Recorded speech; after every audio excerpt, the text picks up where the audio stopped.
Sairam and welcome to a brand new episode of Chai with Sai. I am Leviin and I'll be your host for today's episode. Today, we have two very special guests with us. One of them who has been an inspiration for many gurus and women in our center, and another person who has a cheerful smile with her all the time and has just graduated her degree in dentistry. Sairam, Anushka Akka and Auntie Sudha. Sairam. Sairam, Leviin. How are you all? Very fine. Fine. Okay. Before we dive into the topic of today's episode, shall we play a small game? Okay. So this game is very simple. So we have played this with nursery students and group 1 and group 2 Balvika students. So it's very simple. You just need your hands for this game. So when I say Rama, you have to place your hands forward. Yeah, your palms forward like this. And when I say Krishna, you have to face you have to put your palms backwards like this. Okay. Okay? So I'll go around faster. Okay? Oh. Okay. You get the concept, right? Yes. Okay? Shall we start? Ready? Yep. Ready. Okay. Rama, Krishna, Rama, Krishna, Rama, Krishna, Rama, Krishna, Krishna, Krishna. Okay. One more round. Okay. Krishna, Rama, Krishna, Rama, Krishna, Rama. Okay, so let's just dive into today's topic first. Okay, so before that, I'm just giving a hint lah. We use this word on a daily basis. So any guesses from y'all, like what's going to be today's topic? What are we going to talk about? It's going to be a bit different from our usual podcast. Today is going to be a format where everyone will enjoy today's podcast, from children until adults. Any guess, Auntie or Akka? Sairam we use Sairam. regularly. So Ram probably no. Yes, you are right. So Ram is something which you use on a daily basis when we greet people. So today we are going to talk about Ramayana. Okay. So first of all, I want to ask. Okay, let's start with Auntie Sudha first. So Auntie, how were you introduced to Ramayana? Like when was the first you read Ramayana, or did you watch Ramayana cartoons, or were there cartoons back then, or was there any movie available back then? How were you introduced, Auntie, to Ramayana? I introduced Ramayana at the age of, I think 3 or 4, when my grandmother used to tell us the story about Ramayana. Okay. And first time I saw, I think a lot of movies came, Rama, Sri Rama, Vijayam, and a lot those days movies la. Then in 1987 there's a Ramayana serial came. That is the first serial I ever watched, and beautiful serial. I like that. So I introduced, but we used to in our house every year the Adi Masam. Okay, Adi Masam. We have this we call it Ramayana month.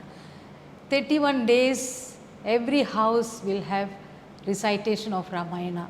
Okay. So I've grown up with listening all these things. So I don't know when which age. As long as I can understand what is all this, I'm listening all these things. Okay. Good to hear that. Akka, when were you introduced, or how were you introduced? I like Auntie I cannot have a specific time when I was introduced, but I remember Ramayana was like the whole in my life. So like Auntie said, but I think my time is a bit more modernized. So we had cartoons of Rama, and then I would come Balvikas and there's Ramayana. And when I was older a bit, there's Swami, Ramakatha Rasavahini. But very interestingly, my dad used to buy comics from India, Gokulam, Chandamama and all. So they would have bits of Ramayana. They would have continuation and all that. So I think those were the days I knew Ramayana, and then it just grew up from there.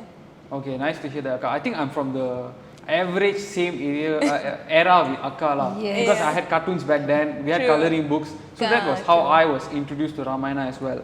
So, okay, when you all read Ramayana story for the first time, right? Like, how did you all feel? Was it like a fantasy, or did it feel like something real? What was your first impression about Ramayana? This time maybe with Akka first. Okay, so of course it was a fantasy for me, but I think my definition of fantasy is not the same as others. So it's like watching Harry Potter movie. For everyone it's a fantasy. There's beautiful magic and everything. But for me, personally, it's real. That magic is real. So quoting Dumbledore from Harry Potter itself, you know, there's one episode where, there's one part where he'll be in Harry's dream. And you know, as they're having the usual Harry Potter conversation, but at the end of it, Harry Potter will ask, is this real? Is this happening? And at that time, Dumbledore will say that just because it's happening in your head, it doesn't mean it's not real. You know, so similarly Ramayana was like that to me. I've read birds talking, squirrel talking, you know, monkeys talking, monkeys helping out to build, and etc. So all of those were of course fantasy for me. When I read it, it was so much like a wondrous stories, but it's a history that was written in a fantasy manner. So as for those who believe it's magic, for those who don't believe, I think we call them muggles. So saying that, yes, Ramayana was a history written in a fantasy manner for me. Okay, maybe I want to twist that question a bit before I want to ask Auntie. Okay, so for example, the very beginning of Ramayana story itself. Okay, for example, the birth of Rama. Okay, Dasharatha didn't have kids for many years. Then he was suggested by sages to perform this yagna called Putra Kameshti Yagna. And that's how this goddess gave him the sweetened milk, and that's where he gave his 3 wives and they could bear children. So, did you all believe the story? Did you believe the story, Auntie? The first part? Yes, there is a lot of yajna, is so powerful. You know, when there is no rain, they had yajna in Kerala and all that, so it's rained, you know. So Putra Kameshti yajna, then I think a few 10 years or 20 years back or something, in Madras, in Tamil Nadu, they did a Putra Kameshti yaga and called all the childless people to come and attend and all that. So that means it's still happening, you know. So the yajna and yagas and all that, nothing changed. Only thing how we recite and we do it, is it genuinely or it's just for the sake of doing, that's all. That is the difference only for me. It's there. It's a part and parcel of Vedas, you know. So it's there. So Putra Kameshti yajna, I never disbelieve. I always believed all this will happen. For me, because in my age and all that, when they talk about Rama and all that, it's devotional, no. Understood. It's God is there, God himself, you know. So there is no doubt of disbelieving and believing it's magic or this. It's for me, it's there, devotion. Basically faith. Faith. So that it will increase our faith towards Bhagavan. No? Okay, nice concept. I wasn't aware that this was happening in Madras and all during this era. Yeah, it's happened. I read in the paper, you know, so this the news from there. Maybe you can have Googles and all that, or maybe you can Google out. It's quite some time already. I cannot remember which year and all that. Okay, I'll definitely check this out. But yajnas for the raining and all that, still they do.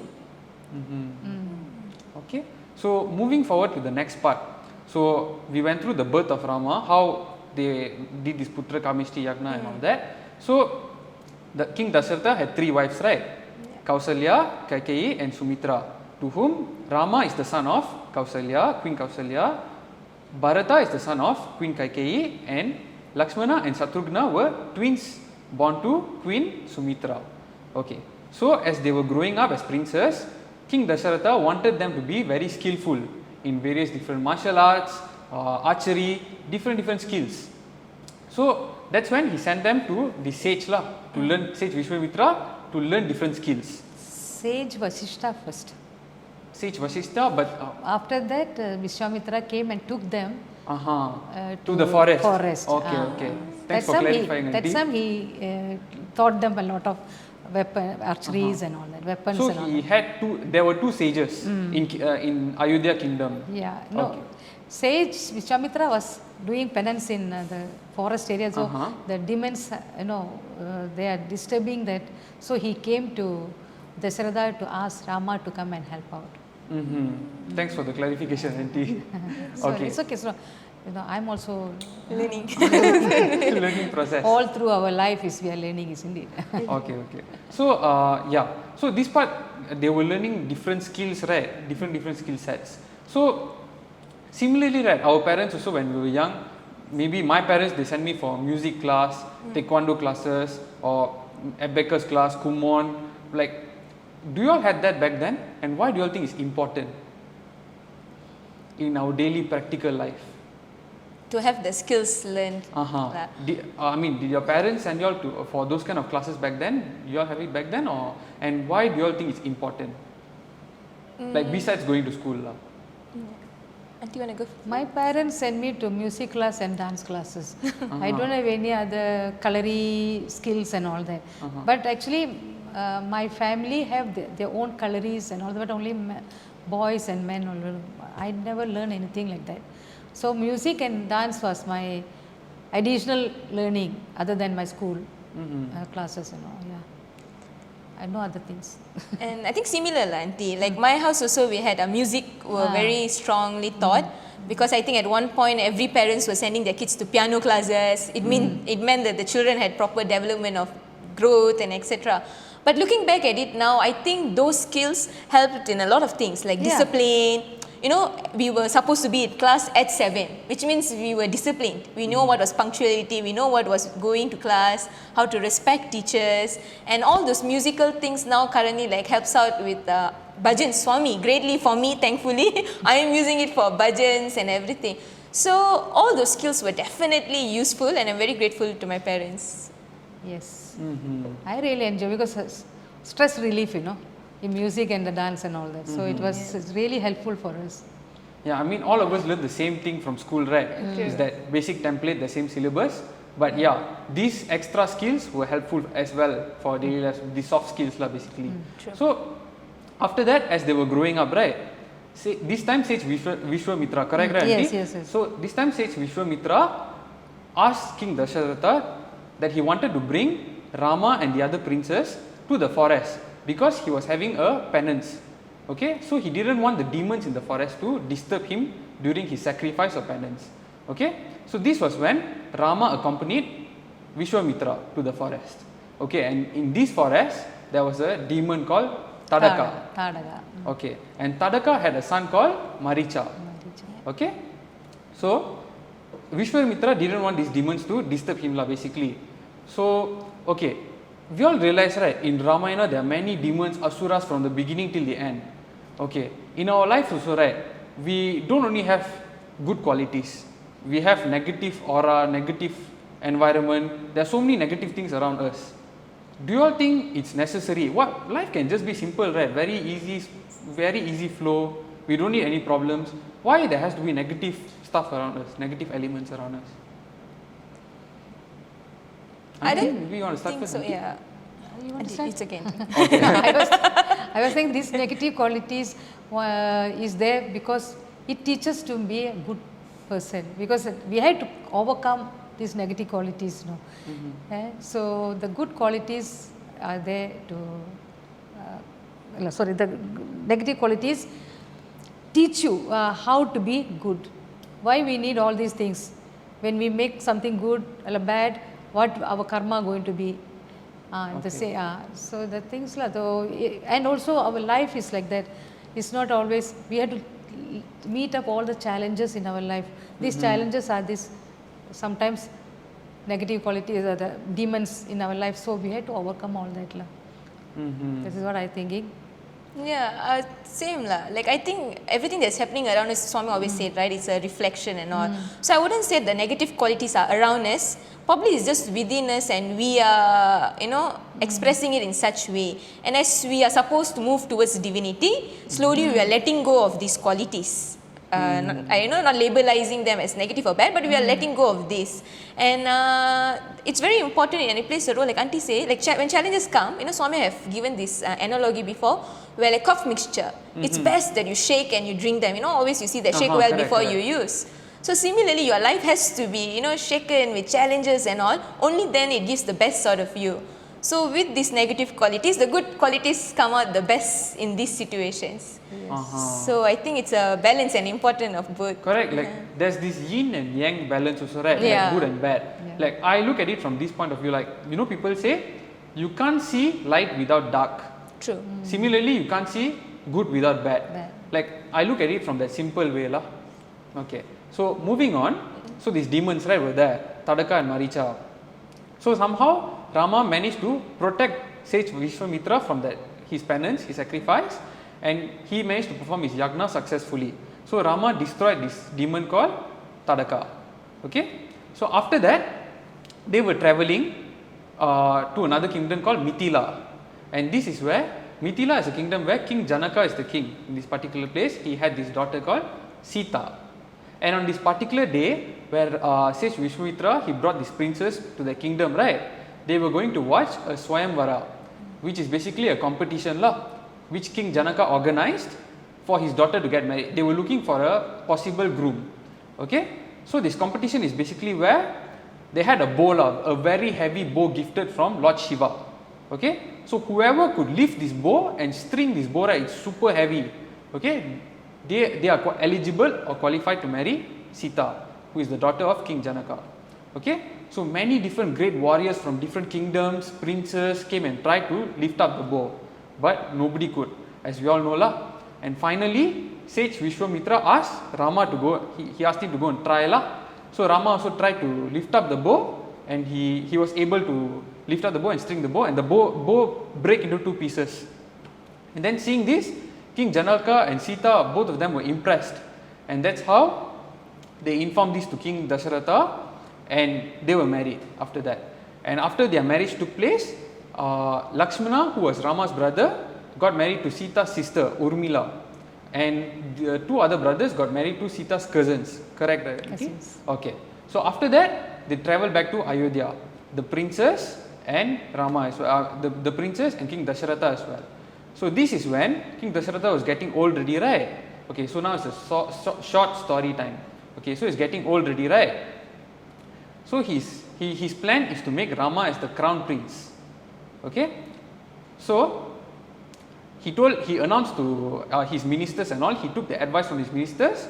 He told Rama is going to take over the duty to become the king after me, since I'm getting old, he's getting sick and all. Okay, so after this, seeing this, everyone was happy. The three queens were happy and all that. But there's one person who wasn't very happy. There's this woman called Manthara. Who is Manthara? She is the maid of the main servant of Queen Kaikeyi. So she went and told Kaikeyi, hey Kaikeyi, you see, Rama is not your own son, you know. He is Kausalya's son. What if he becomes the king? Later you will be the servant for Queen Kausalya. It's not going to work in your favor. Why are you feeling so happy? And then slowly Kaikeyi got poisoned by the thoughts of Manthara. Okay, so now question time. Okay, as we see, right, Manthara was able to poison. Okay, similarly, right, has these kind of thoughts happened before? Like, have you all been distracted by evil thoughts? Like, while you all want to do something good, right, you all were so into doing something. For example, I want to study for my exam. I'm so into it. My exam is 2 weeks away. But then suddenly some distraction come. And how you all overcome that? I mean, that's my example. Has that happened before, Auntie or Akka? Maybe this time Akka want to start Okay, first? I'll go first. So I think I would see, the way I would see it lah, her role was to poison, Kaikeyi's minds, right? So from how I see, I think there's this labelization where there's something called as Dusta Sangam and Sat Sangam. Dusta Sangam means the company of bad people, bad environment, and Sat Sangam is, of course, the company of good people, such where it creates good thoughts and it manifests good opinions and all. So in our daily lives, actually in Hinduism, if I'm not mistaken, they say where like when you're first time stepping into spiritual life, you are not supposed to immediately go out and propagate anything. Why? Because we ourselves are not steady enough, and then when we go out the next day and we tell like, I want to change the world, I'm going to go to the bad person, this criminal person, I'm going to change him like that. What happens is not about whether they are changing, whether we have the knowledge or not, but it's ourselves, whether we are steady enough to not be influenced by them. So that's why Swami just puts it simply, ABC, avoid bad company. So of course all these evil thoughts, like there's Manthara all around, how she managed to influence Kaikeyi. There's a lot of juncture from young until now I am being influenced by Kaikeyi too. The best way is to always keep a distance and keep indulging in good company, satsangam. That is why I think earlier, as mentioned, we should keep joining good activities, keep coming to center. That's why they were talking about good qualities. How you imbibe all of that is keep encouraging ourselves doing good things, joining Balvikas and spending time with good influencers who talk stories on Ramayana, who talk stories on Mahabharata and etc. So I think that is my way of trying to, that means I don't force on pushing away the bad qualities, but I try to increase the good qualities, the good activities. So I think like Swami has every time said, payasam kade. So where like there is vessel of payasam. So to clean the payasam out of the vessel, you have to keep pouring water. And then only then the payasam at the bottom that is stuck at the bottom will come out. So that is way much easier. So I think that is how I overcome these thoughts and this one. I wouldn't say that I will remove the bad ones, but I keep trying to indulge as many goodness as possible in my life. So auntie, how do you like avoid negative distraction around you? Like this is how strong we are in our mind, how strong. Anybody come and ask you, I tell you something, how much we can stand against that. You should be very strong, if she come and tell me something, okay, you telling whatever it is right. We shouldn't, our mind shouldn't waver, So that's why when you go out and like what she said, when we go out and change somebody, we have to make sure that you are stronger. Correct. Otherwise you can get into that same habit. Like 1 glass of water, you put the color, little bit of color, it's become blue color, blue. The whole water will be blue. So how to change that blue color? We pour more water. More water. So more good things we have to add in, only the color will go off. Okay. Yeah. So that is the good habits must pour inside. So then that way, try, if your heart is strong, if your mind is strong, nobody can change you, you go all out to change somebody. That's why when you go for services and all that, these drug addicts and all that, you go and want to change. If you are not strong enough, don't go. The heart will be saying that I want to change this man, but if you are not strong enough, don't go, because you will become another addict, drug addict, because you will get influenced by that habit. That's what I think. So I think if you are not strong enough, don't do. Here, Kaigeyi, she likes Ram more than Bharat. But Mandara came and poisoning and then the mother instinct, she touched the mother instinct there. Hey, your son, your son. So as a mother, every mother will stand for their child, Correct. Every mother wants their child to be the best. So what she did here, she listened to Mandara later. Hey, my son, That mother instinct also she touched. That's why Kaigeyi very fast fall into that trap of mantra. Because Kaigeyi's love for Ram was great actually. She always tell, my Ram comes first, then only Bharat, But when she touched the mother instinct, hey, you are a mother, you have to think of good for your son. That is where the trap, she fall into it. Yeah, like if we look at it also, mantra she played a very important role in this whole story. Yeah. I think if mantra wasn't here, she just came in at a small part only. She just poisoned Kaikeyi and went off. But she reflected the whole story of Ramayana. Actually, she was there because she doesn't like Ram because when Ram was small child, he was playing and throw something and he hit her. And from there on, she kept the grudge against Ram, it seems. She doesn't like Ram much. So then another thing is that she is a very good first maid for Kaigeyi. And of course, Kaigeyi's son is, she had more love for Bharata. So that's why she was against, and everything got a reason, isn't it? Everything got a reason. If Mandara didn't come and tell all these things, if Kaigeyi didn't fall into it, Ram never go to forest and he will never do his purpose of his life.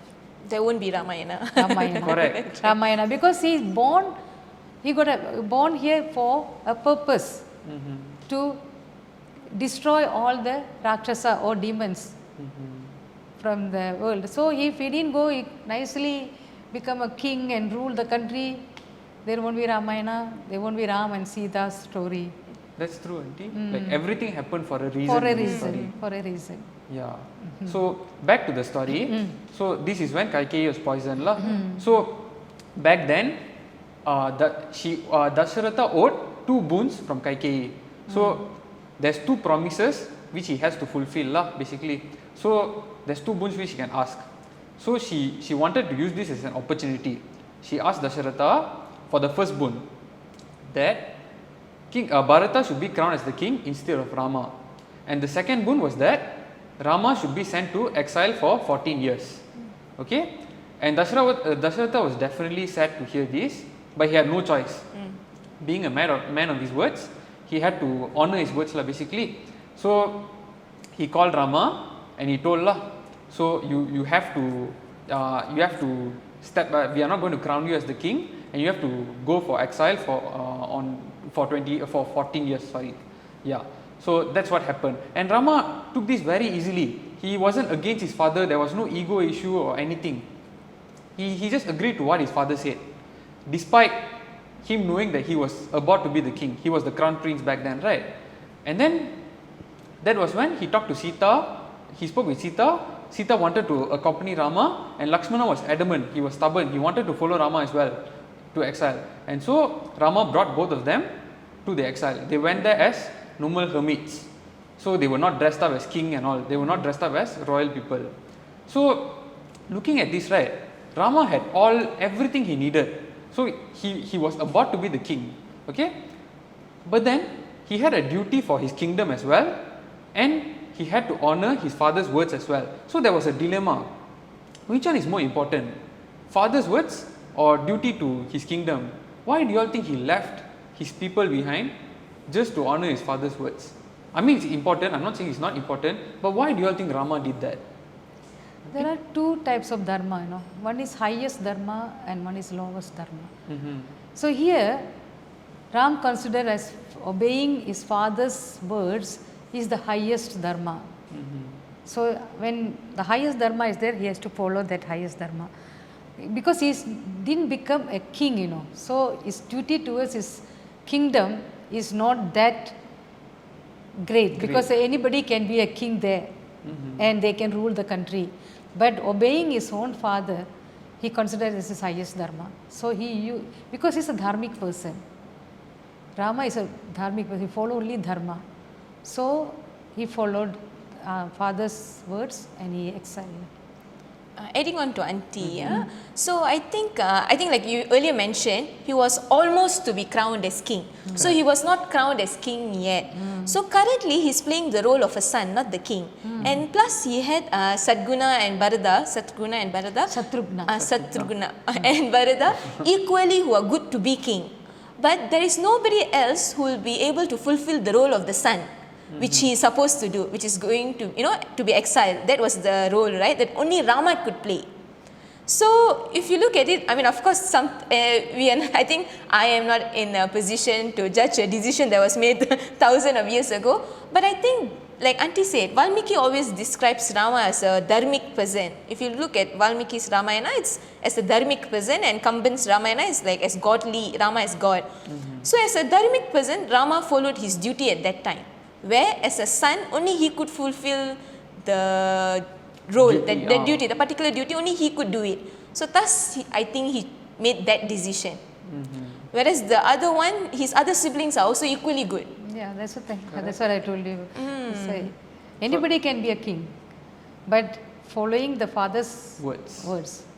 Correct. That is his dharma. I think this gives a clear explanation, really, like why, even before this, I also don't know, like, both also equally important, kingdom also equally important as much as his father's words. But now I think even I'm clear myself why Rama made that choice. Okay, so after this, Rama went to exile already, right? But all this while, Bharata wasn't aware. He was away from the kingdom. So Dasharatha falls sick because he was too upset about what happened. He falls sick and he passed away. And when Bharata came back, he was upset himself to hear what happened. Like, although he was crowned king after that, he didn't want to take this up because he feel Rama was the only person who Dasharatha wanted to be the king, not Bharata. And Bharata wanted to obey those words as well. It was Dasharatha's earlier wish for Rama to be the king. So he wanted to honor that, and he wanted Rama to be the king, not him, because he felt Rama was more capable than him himself. So this is when Rama, Lakshmana and Sita traveled to a place called Chitrakoot. Okay, so this is when Bharata spoke to Kaikeyi, and this is when Kaikeyi realized whatever she did wasn't right, and she regretted her decisions for the boon she asked from Dasharatha. So this is when all of them travelled to visit Rama at Chitrakoot, and Bharata pleaded Rama to ask him to return back to Ayodhya. At this time, Rama was very upset to learn about the death of his father Dasharatha as well. But then he told Bharata, look, if I come back and if I were to govern the kingdom, if I were to become the king, this would bring no meaning to our father's death. So at least I want to honor his last words. And despite Bharata pleading him so many times, Rama was firm to his decision that he wanted to stay on exile for 14 years, and he asked Bharata to go and rule Ayodhya. So what happened was, Bharata went back, he took Rama's chappals, Rama's footwear, he placed under the throne, and he ruled the kingdom under Rama's name. And a fun fact here, Bharata didn't live in a palace and all during the 14 years. He lived in a small hut away from the kingdom, but he ruled the kingdom under Rama's name.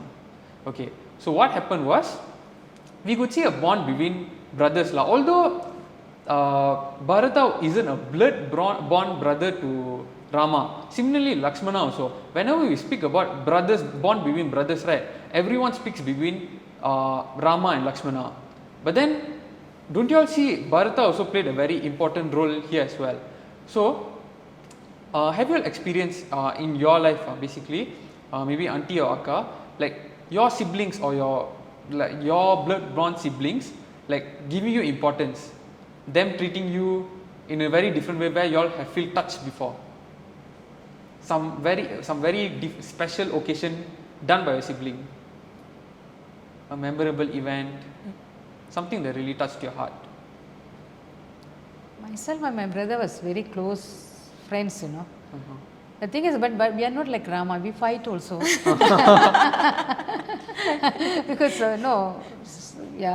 human beings. Yeah, so we're human beings. We'll fight and all, but always there. My brother was always there for me. And I can still remember that when I got married and I'm going to my husband's house, he was crying and crying and crying, and he didn't want to come and see me and say bye-bye. You know, so then like that attachment, so strong.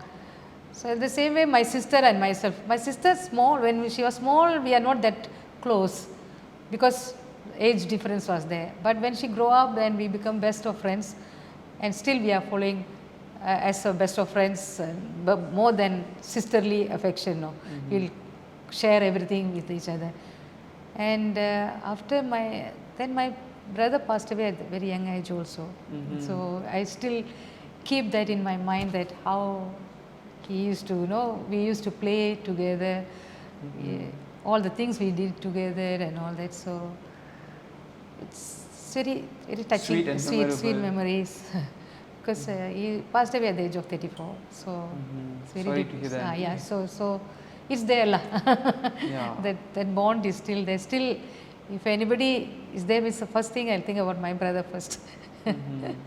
Understand? My brother allowed me, he will do this one for me, this one he will do for me. No matter how much, I think all of us have fought with our siblings before, but I think no matter how much we fight with our siblings also, there's definitely on the spot only. After that sweet spot for them. Like I still care for you no matter how much I fight with you. Yeah. So I think he's so strong, because he's very tall and well built and all that. But the moment I was saying bye-bye to everybody coming, my brother don't want to come, so I went to him, he's crying like a baby, So that much affection was there. So that's why we are not like Rama, we fight, but we are. Thanks for sharing, auntie. Akka, maybe any memorable event with your sibling? Definitely. And I think like you said, siblings not necessarily means biologically related, right? So Swami has given me a lot of opportunities in that way. I've had Sai brothers along the way. I went Medan, I still had Sai brothers. And to be honest, personally in my house itself, I have a number of them. I have 3 brothers and 2 sisters. So my from oldest brother to the youngest sister, their favorite sibling is myself. Not in the eyes of parents, but siblings, I am like their favorite. So I've had a lot of attachment and stories, you know, like my first brother is a chef, so he would like cook delicious foods when I'm back home. My second brother is definitely taking holiday and spending time with me when I'm down from Medan, and my brother and my sisters, they all are very nice to me. But I think in a particular, people who knows me, they will know that I'm very close to Kani Anne. You know, Anne is very close to Kani Anne, and there's many reasons to it, because like I mentioned, there were a lot of us at home, and all of them were not biologically related to us, but my parents were taking care of all of them. So my brother, who's in a very young age, he was very mature enough to make sure like I don't feel left out, because my mom would not give me any attention, not for any reason, just that so that the rest would not feel any bias. They would not feel like, oh, I know Amma is especially close to Anushka and stuff like that. So she would like, so my brother here constantly would make sure that I don't feel left out, or, you know, I am not feeling like, oh, why these people are in the house and etc. So he would go many ways in such love from young until now, you know. But recently, Anna is not, okay, I am the most non-emotional person at home, followed by Anna was like a person who was also equally not emotional, you know. So recently we went out for a movie, I remember last year I think, we went out for a movie, and there was an incident in that movie, and I got to know that, okay, the story is going to be something about this movie. So thus I told him, oh my god, do you know, like this happened 2 years ago, but the same incident had happened to me. I did not tell anyone, but it's nice to watch such a movie, because it's going to be inspiring and empowering for me, you know. The moment he sat on the chair when I said that, the movie started, he could not stop thinking about it. You know, the whole time he was upset, he was like checking on me. I said, no, it happened 2 years ago and I'm past it. He could not focus on the movie at all. And even like, you know, A.R. Rahman was in. so even then, even I was like past it and I was having fun. But yet my brother could not, he was very fazed, you know, about it. He went back home, he was constantly checking on me and all. Only then, because at younger age, we all always about fun. Laughing, joking, pranking, you know, we are there for each other. But this was something that happened to me very long back, and yet he's feeling it. And the whole time he would call my other friends and make sure, like, you know, to check on me. But I'm past all of that. And very recently we were out, and someone was yelling at me for something that didn't do. But it was fine. I mean, like, she's equally our boss. So she was scolding me. I was like, fine. I know she's having a tough day. She must be scolding me for something. And then I hear a slight sobbing. I was like, what's going on? And then I turned to see, my brother is crying there. And I told him like, no, she's not scolding you, she's scolding me. Then my brother was like, I know. I'm like, oh, can you not cry, because it's like becoming a scene here. And then it seems like he was so disturbed by it. He was like, why are people so unkind to you? It disturbed him so much. The whole night he was holding my hands. The next day he was about to leave. So he was like, don't be sad. I was like, no, I was very normal. I wasn't upset at all. But the whole day he was so bothered by it. He cried. He cried for something that was, I think, supposed to hurt me, but he didn't. But just for that he cried. So at that time I realized, I think nobody else shares a bond other than siblings. I'm not only specifying Anya, but every one of my family members, they are always, I mean, there are happy moments, of course. But the most important thing is, I think when we are down, when they feel with us, I think that is a very beautiful thing with my siblings, and I'm lucky for that. Yeah. Like, I have something to share here as well. Like, even I had my fair share of arguments with my sister. Like, I think most of that arguments took place when we were schooling at those age, because we were staying in the same house. But then I think now, as we are growing up, that distance grow up. But I mean, not distance in our closeness per se, but then she's studying in a different place. We are not in the same house anymore. So I think that's when our closeness starts to grow. Then what happened recently was, I think this is when I really took the initiative to spend more time with her. So whenever she comes back for holidays, I bring her out. I myself bring her out. This never used to happen back then. Yeah. Then what happened was, I think for Deepavali this year, yeah, I took her out and all that. Then yeah, usually we go out for dinner also sometimes. Then I asked her, hey, am I annoying or kind to you? Huh? Answer honestly. Then she said, you are 70% kind, 30% annoying. And I was like, wow, above 50% kind, enough already for me. You rated me that highly, I'm enough already. Yeah, I'm happy already. Yeah. So moving back to the story of Ramayana.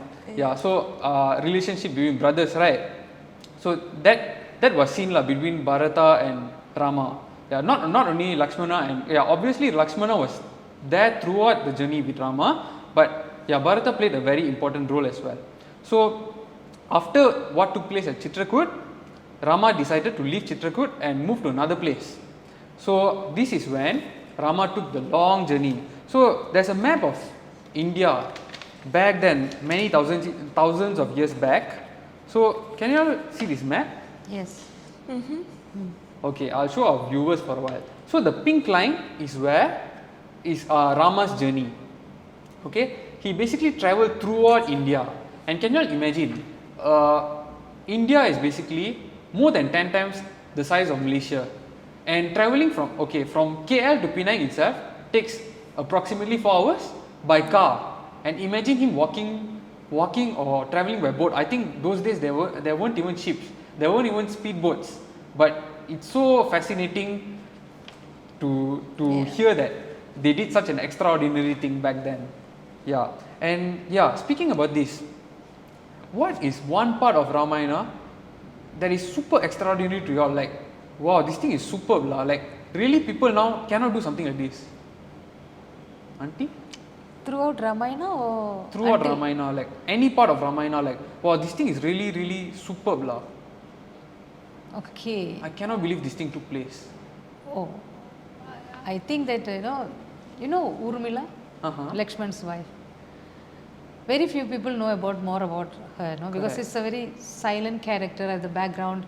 Nobody given much importance to the wives of other brothers and all that. But I don't know why, from the beginning, when I started understanding Ramayana, I like Urmila's character. Okay, she sacrificed a lot, Sita went with her husband. She left behind, her husband left to look after the parents and all that. But here what is another sacrifice she did is that, no, Lakshman want to take care of his brother and sister-in-law. He don't want to sleep. Okay, he don't want to sleep. So he was fighting against sleep, So one day the goddess of sleep, Nidra Devi, appeared. You cannot fight against me. You have to sleep. Then he told, no, I don't want to sleep. These 14 years, I don't want to sleep. I want to look after my brother and sister-in-law. So then she told, okay, can you please give me that boon? Then he told, no. Then somebody has to take your sleep. Then he asked, can you go and ask Urmila whether she can sleep on behalf of me? Then she went and asked, Urmila agreed, and she slept 14 years. And give the support to Lakshman to take 100% care for his brother and sister-in-law.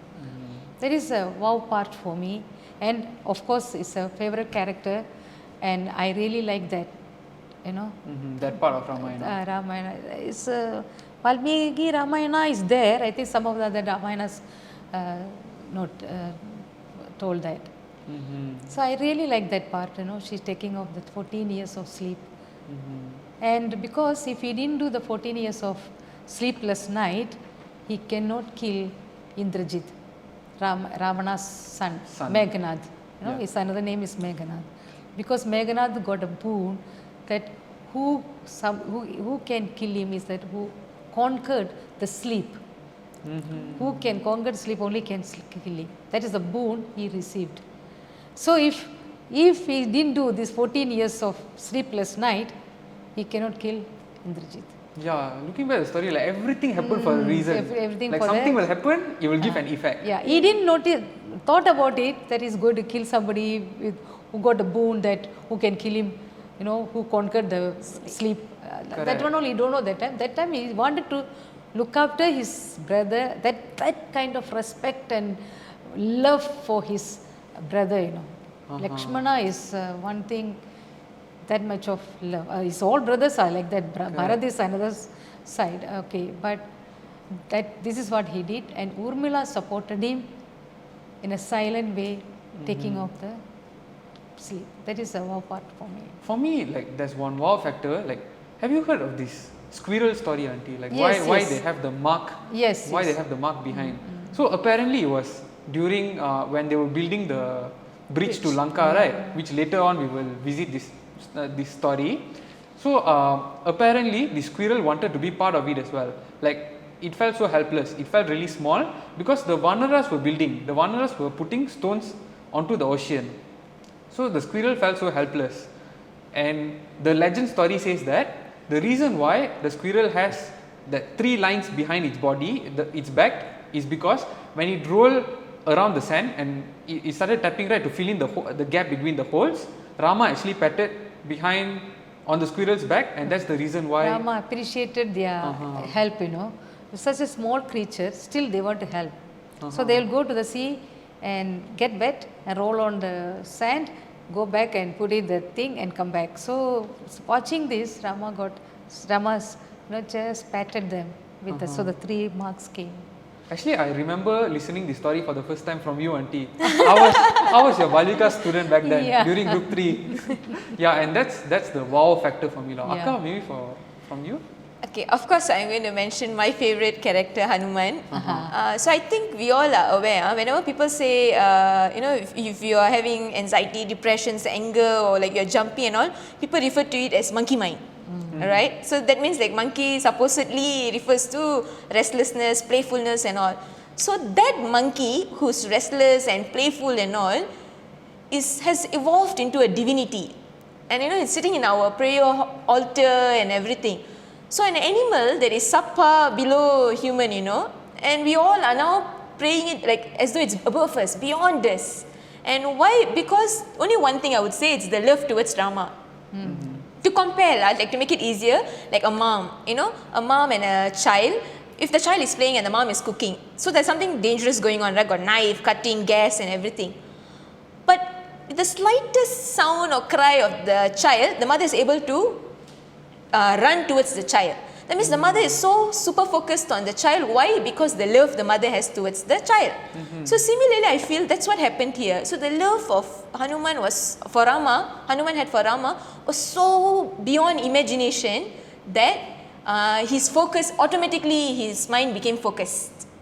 And thus he becomes someone who's beyond our imagination, a divine soul, a person where we all pray and constantly look up to, and we look for strength and everything. So I think that's a very interesting fact there. Like when people say monkey mind and then there's a monkey, I mean referring to Hanuman is someone beyond that. So evolved to God form. Yes, evolved to God form. So all of that just merely by having pure love for Rama. Yeah. Thanks, Akka, for sharing. So yeah, that was the part lah. He from Chitrakoot, he moved to Dandaka, and that was when he met sage Agastya, and then from there he moved to this place called Panjavati, and this is where all the drama unfolds, all the problem starts. Okay, so what happened here was, long story cut short lah, there was this demon called Surpanaka, and who is Surpanaka? She was Ravana's sister. He is the mighty emperor of Lanka. He is very skillful. He basically knows a lot lah. Very, very strong emperor.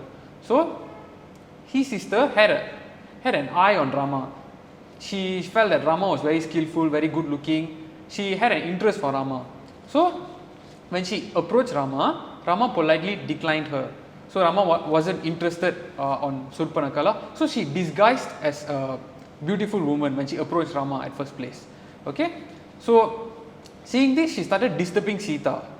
And of course, Lakshmana being the protector, he stepped in and he cut her nose using his sword lah. And this is when her real form appeared, her demon form. She went back, but this time she didn't approach Ravana. There were her 2 brothers, Kara and Dusha. So she sent her brothers' army, Kara and Dusha, came to attack Rama at Panjavati lah, at their hut. But then Rama easily defeated Kara and Dusha, settled already. Okay, then they thought when problem was solved, this is when she approached Ravana. Okay, and Ravana being very protective of his sister, he decided on an evil plan lah this time. So remember back then when sage Vishwamitra brought Rama during his penance at the forest, there was this demon called Tadaka, right? So Tadaka had her son called Maricha. So he wanted to use Maricha to take revenge against Rama lah. So he asked Maricha to disguise in a form of a deer, golden deer, and so that Sita could get attracted to it lah. So when Sita saw that golden deer, she wanted Rama to get that golden deer for her. Okay, so this is when Rama went to hunt for that golden deer. But then when Rama went away, right, he was away from Lakshmana and Sita. They were in the hut at this point of time.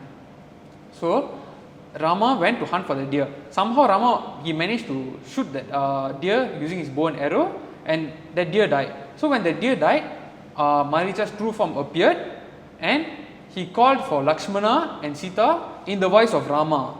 So hearing this, Sita thought that it was really Rama asking for help. They were not aware of this evil plan. So, but then Lakshmana was aware something wrong is happening. Rama is so powerful, he's so skillful. Takkanla he go to hunt one deer and something happened to him. Okay, so what happened here was Lakshmana drew a circle around the hut, and he told Sita, at any circumstance, don't ever step out of this circle. Okay, so now back to a question lah. So in our life also, right, is there any personal boundary that you all got set personally in your life? So like, this is my limit. Beyond this, I will not do anything extra. I will not cross this limit. What is your boundary that you all set? Before that, I just like to add a small thing. I've been listening to Kambar Ramayana also, and the deer, the Maricha. So what happened there was just a little add-on. So there will be a part where when Maricha was, when Rama shot and Maricha was dying and everything. So he will say something to Rama. He'll say that why I took this decision of coming as a deer and distracting you, because I would rather die in the hands of a man like you than this one. So I think, so just want to add that, because sometimes I like to see silver linings. So just to show a bit of a silver lining for the deer. And setting about boundaries. This for me personally, I think it's a bit of a Western thinking, Western set of like setting boundary and all of that, which I'm not against it or what. But it's just personally, I've always felt like if I'm able to do something, if I'm able to see Swami in everything, in anyone and in anything, then everything becomes boundless. So, which is difficult, but I'm trying my best. So, for an example, if I feel like someone is, in any situation, for an example, I'm restricted with time and still they're pressuring me to do this e-card and etc.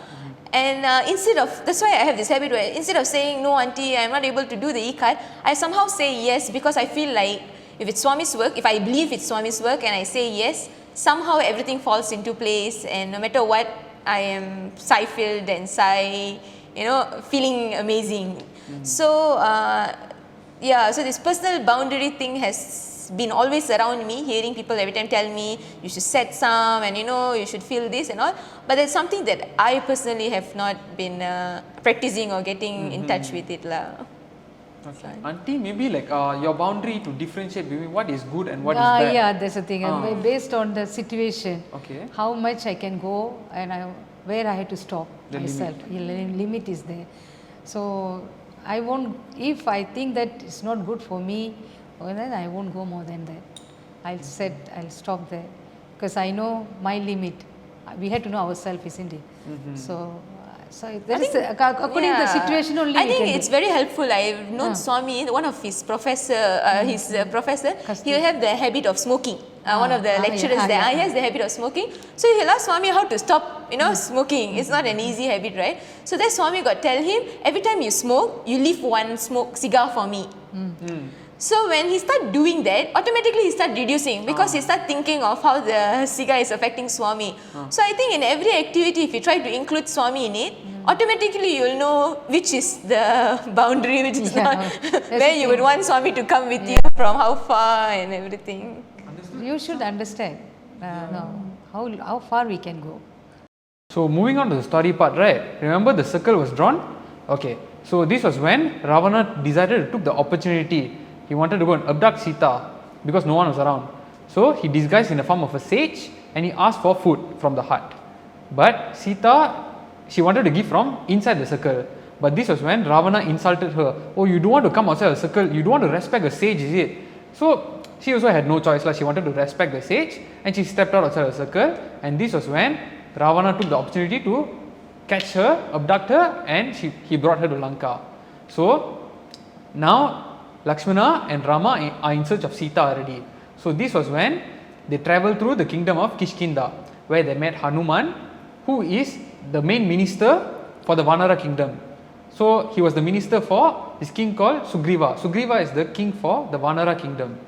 So this was when King Sugriva promised Rama to help. He wanted to help Rama in search for Sita, but then Rama had to help him to become the king. So there was a conflict happening between him and Vali and all. So Rama helped him in the conflict, and Sugriva managed to become the king. And this was when the whole Vanara helped Rama in the journey to Lanka. They built this bridge. So this bridge is called Rama Setu, and this is an image of the bridge. So this is a satellite image taken between Rameshwaram and Lanka. Okay, but now it's submerged because of climate change and all. But then from satellite, this image can still be seen. So that was Rama's journey to Lanka. So once he reached Lanka, right, he had to get back Sita. But then this time he had to defeat Ravana's empire in Lanka. So that was, and it's not easy to defeat Ravana as well. There are so many intelligent people like Indrajit, like Kumbhakarna behind him in his army, in his group. So this was when Ravana had another brother called Vibhishana, but then he was on the good side. He was more aligned towards Rama. Okay, but then right, Vibhishana and Kumbhakarna they were brought up in the same environment. Why do you all think Vibhishana's character is different compared to his other group of people in Lanka? Okay. Auntie? Actually, this family of Ravana, Kumbhakarna, the father is a sage, They are Brahmins, okay? They're sage, and the good family, good brought up family upbringing is there. So Ravana, Kumbhakarna, all of them learned Vedas, and Ravana became the master of Vedas. That much of knowledge he had. That much of knowledge Kumbhakarna also had. Vibhishana also had. All of them learned very well. Okay, but how we utilize our knowledge. Like Swami saying, end of education is character. Correct. But here Ravana and Kumbhakarna developed ego and arrogance. All no, I'm great. Nobody can defeat me. I am best. So as a devotee of Shiva also, he don't have any respect for Shiva. Later part, first time he did lot of slokas and all that for Shiva, but later part he start like commanding him ready, like not a devotee like that. You come and guard my place and all that, because he got a boon from him. That's why. Correct. But Vibhishana at the same time, the more he learned, the more he understood the Paramatma, the God. He ready. Oh, I have to be humble. He humbled down. So he's so calm and quiet and very, very humble, and he knows that who is real God and who is this demons and all that. So he's tried to advise his brothers so many times. Hey, you are doing wrong. Correct yourself. But they don't like him. So he chased him out from the country.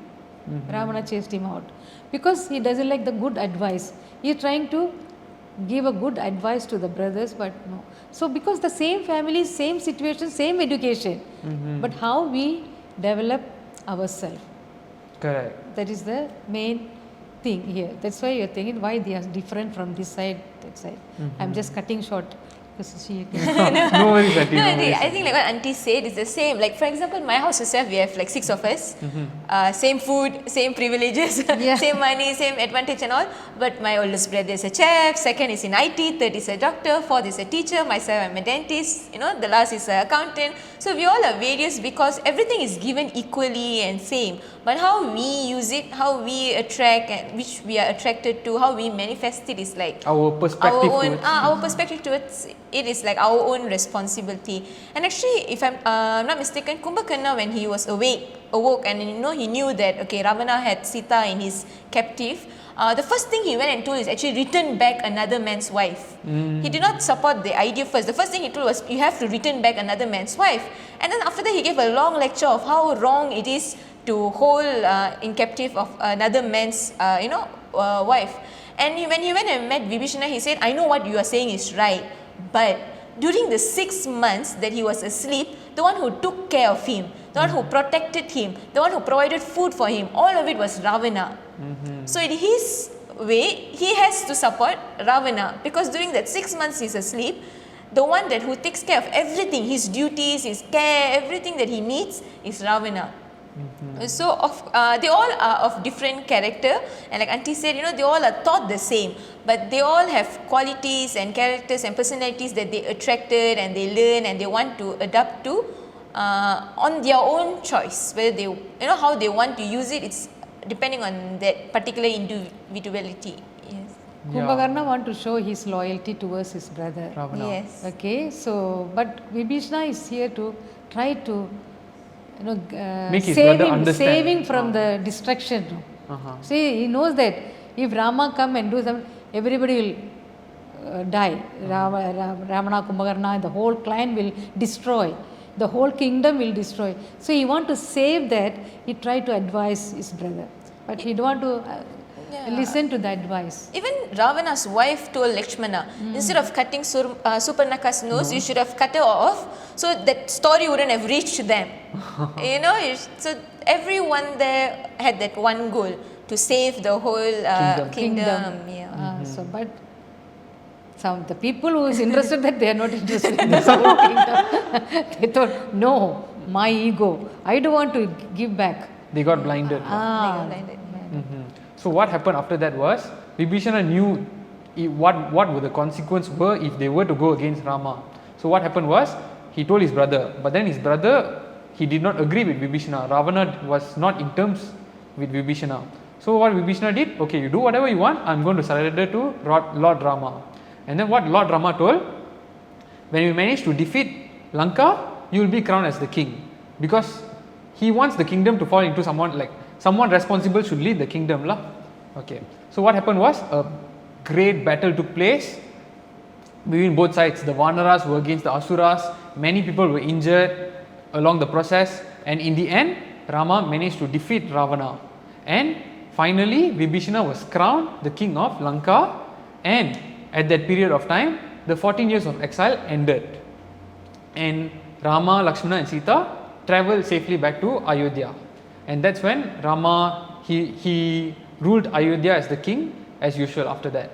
So one thing, like what Auntie told earlier, Ravana is someone who is very skillful. He mastered all Vedas. He basically knows a lot of things.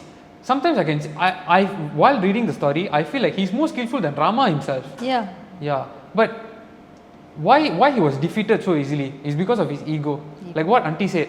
Auntie summarized the whole thing earlier. End of education is character, similarly to what Swami said. Yeah.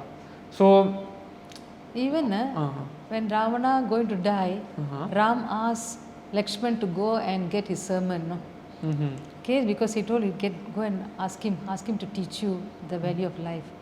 So Lakshmana got a shock. Then he told me, no, he's the best guru for you. Now go and learn.